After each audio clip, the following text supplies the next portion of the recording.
In the 1950s, America had broken free from the shackles of wartime economics. It was walking with the swagger of a nation that had the world by the tail. Scientists had harnessed nuclear energy. Jet-propelled airplanes were breaking speed records, and the race to space was on. But perhaps more than anything else, one thing melded imagination and consumerism, putting this era in perfect context. The concept car. Unlike satellites, rockets, and jet planes, these dream cars were accessible. People flocked to auto shows to see concept cars in their titanium-bodied glory. They were snapshots of how America perceived its future. They were simply out of sight, unforgettable. But what happened to them? Most were destroyed. Some just plain vanished. But amazingly, some are still here. Introducing the 1958 Fancy Free Corvette.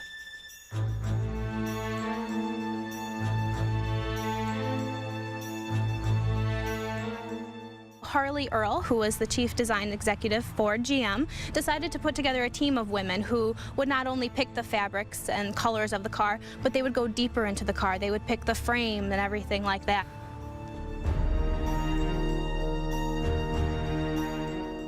And introducing the 1956 Packard Predictor. It's like listening to the Let It Be album for the Beatles. There's some good music on there, but boy, this is the end.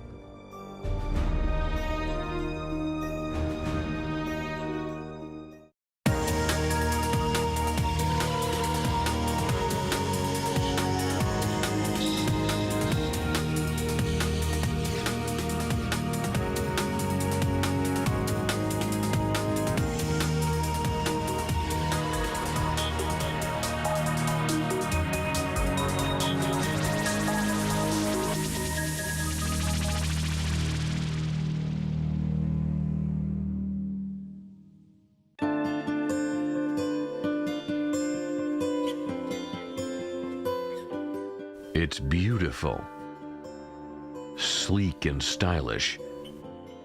A delicate-looking car with a simple and charming name. Fancy Free.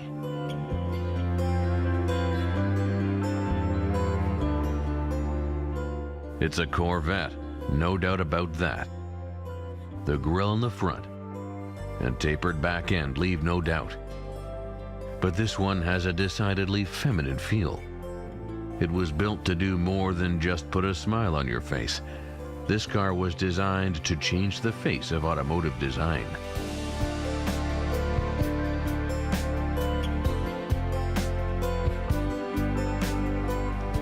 In the late 1950s, Harley Earl, who was the chief designer at GM, he selected a core group of women to design automobiles to appeal more to women. Some people thought it was a gimmick. Others called it a waste of resources. But for Harley Earl, it was a bold effort to put General Motors at the forefront of a massive shift in the marketplace.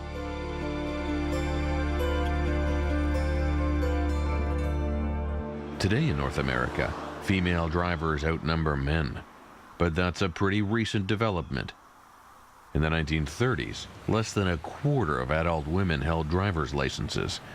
The turning point was the Second World War.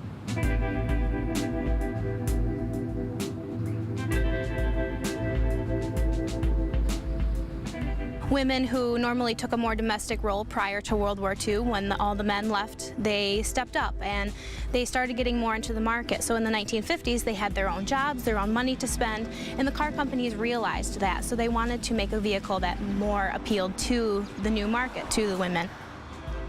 Initially, that meant a station wagon. After all, suburban housewives needed a car built for grocery shopping and for taking their kids to baseball practice.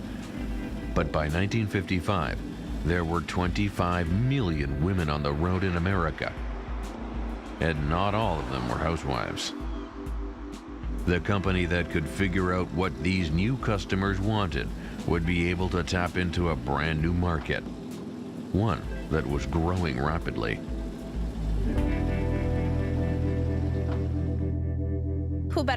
designers than the women themselves. So Harley Earl, who was the chief design executive for GM, decided to put together a team of women who would not only pick the fabrics and colors of the car, but they would go deeper into the car. They would pick the frame and everything like that as well, which is how you ended up with Fancy Free.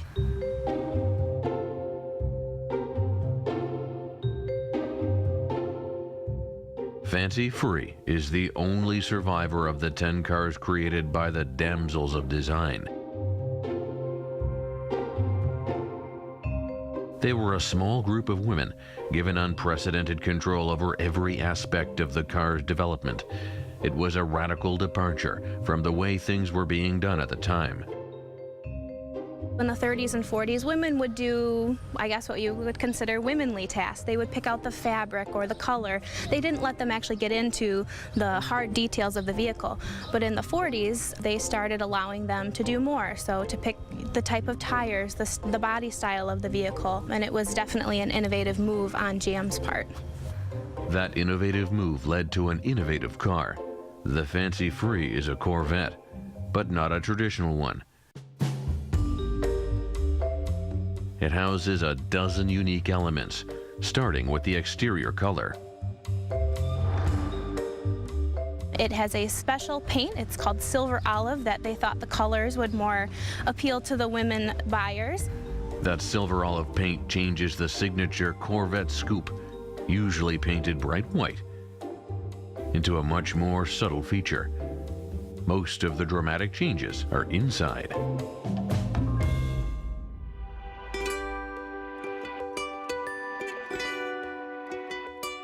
The seat covers are actually interchangeable, so you had a seat cover for every season. So in the summer season, they'd have seats that would stay cooler for women. In the winter season, they actually had fake fur seats. The dashboard was reconfigured. The knobs and buttons were made to be easier to find in the dark. Inside the door frame, they put small flashing lights to let you know if the door was ajar. They also created a purse storage bin, a leather-wrapped purse storage bin, actually, so you had a special place for your purse. So if you and your husband went for a ride, he didn't have to sit there holding your handbag if you were the one driving the vehicle.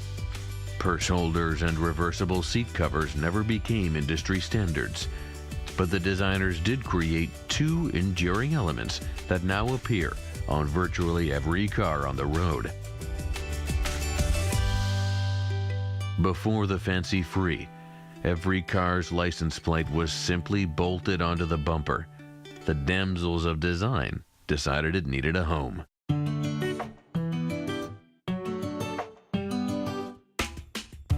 They actually had a license plate holder. Women would often catch their skirts on the license plate and they would tear or rip the hems out of their skirt. So they created a pocket to put the license plate in so that way they would stop catching their clothing on it. The Damsels also recognized that seatbelts, while essential for safety, were constantly getting in their way. Their solution was to make them retractable. So instead of the women having to deal with taking off the seatbelt and having it, slump to the side or catch on their clothing, it would actually retract into the vehicle so that it would be hidden. It's just something that it was an idea that they came up with that they thought would be more innovative and more useful on a vehicle, and now today it's just standard.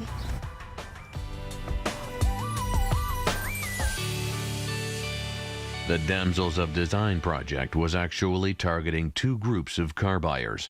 Sure, GM wanted to sell cars to female drivers, but the real gold mine was understanding that most of their male car buyers were reacting to a little whisper in their ear.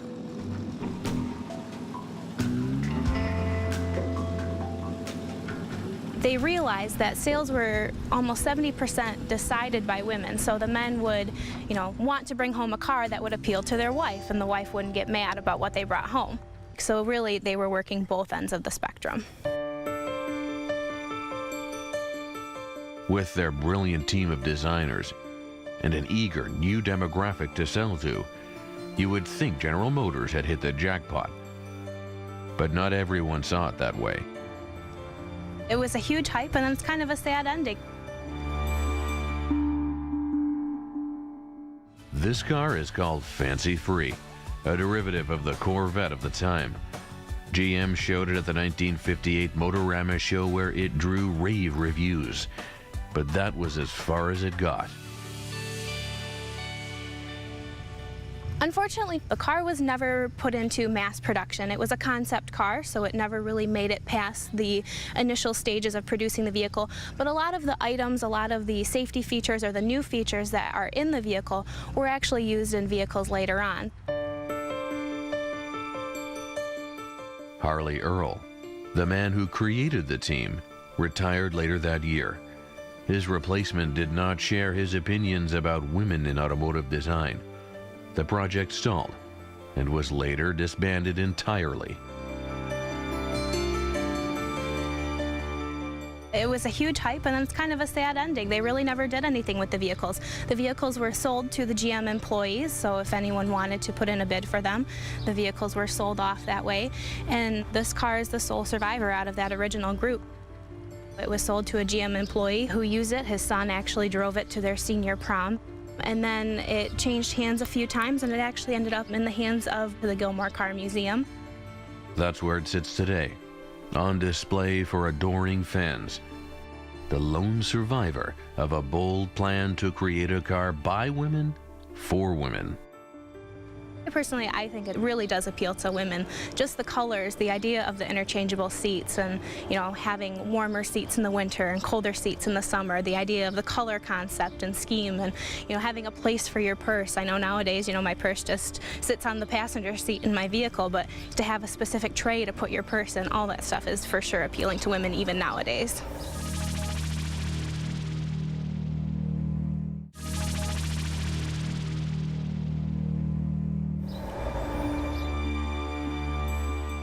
The 1958 Fancy Free is cute, nimble, and feminine.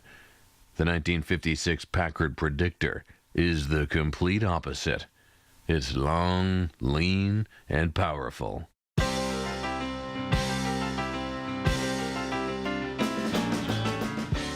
To me, the Predictor just screams, 1950s Eisenhower era America. Bigger is better. America's the best and the brightest people working there, and look at what we can do, and our industries are without equal, and it's a showstopper. From the point of its proud and shapely nose to the tips of its space-age tails, the Predictor is covered in shimmering pearly white paint. There isn't a hint of subtlety anywhere on its 22-foot-long body. It will stop you in your tracks. It's a true testament to everything about the American auto industry. It's powerful, it's big, it's bold. This represents what the American auto industry in the 1950s was really all about. Despite all the optimism packed in its styling, the story of the Predictor is not a happy one. It is the last show car created by Packard and considered by many to be the last true Packard ever built. In the mid-1950s, Packard was no fly-by-night operation. They'd been around since 1899.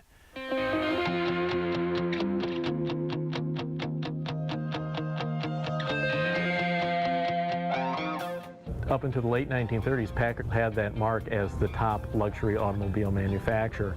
During World War II, Packard was building defense equipment. John F. Kennedy was a PT boat captain. And certainly in the engine room of his boat was a Packard engine, and also they were building the Merlin engines for the P-51 Mustang. After the war, they transitioned from high-end cars to more affordable models. They left the luxury market really for what they thought were greener pastures, but diminished their reputation in the process. And by the 1950s, Packard was trying to really reestablish themselves and had to really think about different ways of going about their business. Things were so bad that in 1954 they merged with another struggling automaker, Studebaker.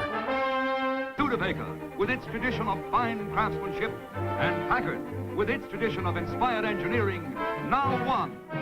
It was a desperate attempt by two floundering companies to stay alive. Unfortunately, the merger with Studebaker did not help either company in the long term. In fact, one industry insider termed it two drunks helping each other across the road. Sadly, that was a pretty accurate way to look at it.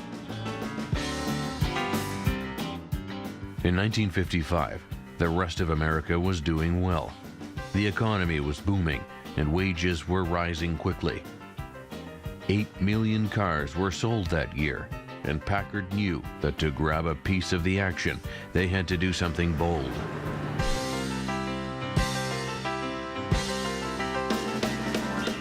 They were doing their level best to interest people in the new products, and that's what led to the creation of the Packard Predictor.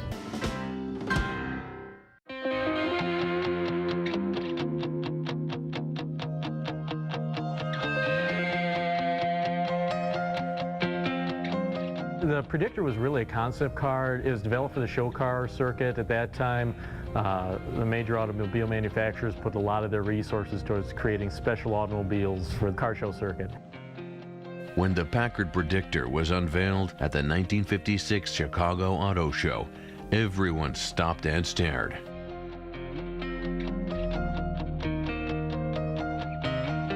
It was a tremendous hit by all accounts.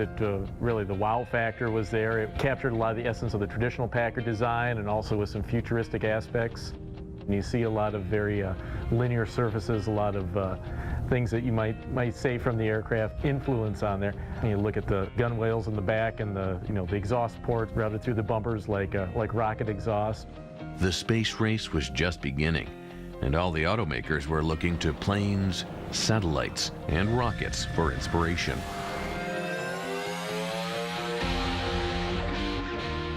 The tail fins, complete with radio antennas hidden inside them, look as if they were built for orbit rather than the freeway. They purposely left off a lot of extra ornamentation or trim to really let the body lines accentuate the design. Optically, it added at least 10 to 12 inches to the car's length. The interior of the car is also space-age inspired, but considerably more cluttered. The dashboard and the roof sport an array of control knobs. Some of the switches are actually dummy switches, believe it or not, and I think some of them were put there purely for decorative purposes. But everything on the car was electrical. In fact, the press release from the day called it a truly push-button automobile. And with the electric shift, the push-button shift, and all the other controls on the console, it was looking to be very futuristic in the context of the mid-1950s. The Predictor introduced the idea of a T-roof. It has a central beam for structural support and panels that roll out of the way when you want some sun. It would be a full 10 years before this idea made it into production cars. Well, it picked up a little lever. The seats would pivot to the side, so you didn't have to jostle your legs over the seat bolsters. The rear window was retractable. The headlights had the electrically opening doors, and it had a whole host of features to make it the most advanced car on the planet. Advanced? Sure, but not exactly user-friendly. Even with the sliding roof panels and pivoting seats, getting in and out of the Predictor wasn't easy. If you're taller than about 5'8", you're not going to fit in the passenger compartment. The seats, they pivot, they don't move front and back. The T-tops suck up a lot of headspace, and the floor is completely flat. So if I have to operate the car, I adopt a Keystone Cops with my arms and elbows, trying to shoehorn myself in there and have to stick my head out the window. The car was unfortunately not as mechanically developed as its design might lead you to believe. They had severe electrical issues with things catching on fire and smoke coming out. Unfortunately, a lot of the electrical issues never really got sorted out by Packard. They were just content to have the car shown as is. Mechanically, it's not much better. There's not a lot of air intake area for the radiator, so if you're driving it more than a couple miles, it ends up overheating because there's not any way to get the cool air to get the heat off the engine. All those things could have been worked out if they wanted to put the Predictor into full-scale production. Sadly, that was never an option.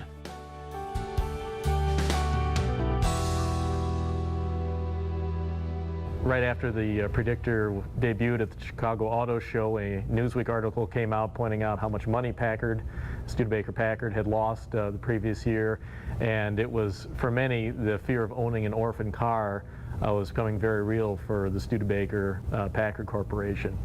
And it's really sad that the Predictor came out one of their triumphs, and just a couple months later, June of 1956, it was all over for Packard in Detroit.